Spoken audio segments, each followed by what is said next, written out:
What mistakes did Chris Watts make? When we think about the Watts family murders in 2018, it is hard to imagine how someone could commit such a crime. Chris Watts made several mistakes that led to his capture. Let's take a closer look at these errors. First, Chris Watts had inconsistencies in his story.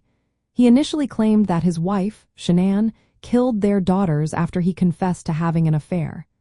Investigators quickly found this narrative hard to believe. His story changed multiple times, which raised red flags. In true crime cases, a shaky alibi can lead to serious scrutiny. Next, there was a lack of evidence supporting his claims. Watts described the murders as a sudden act of rage. However, autopsy reports showed that Shanann was strangled slowly. This did not match his description of a violent outburst, further damaging his credibility. Another mistake was his failure to conceal evidence. Surveillance footage from a neighbor's doorbell camera captured Watts loading his truck multiple times early in the morning. This behavior looked suspicious and made investigators take a closer look at his actions. Watts also misused technology. He used his work truck to transport the bodies to an oil site where they were later discovered.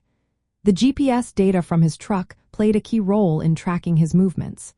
This oversight allowed law enforcement to piece together his actions on the day of the murders.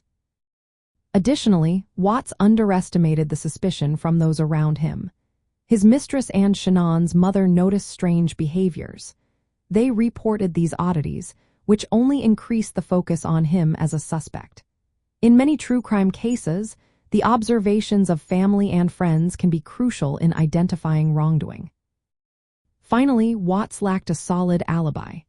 He claimed his family was asleep when he left for work, but there was no evidence of anyone else entering or leaving the house. This absence of an alibi, combined with the inconsistencies in his story, made him an immediate suspect. These mistakes highlight how important it is to have a consistent story and to be cautious in the digital age. The Watts family murders serve as a chilling reminder of how errors can lead to devastating consequences.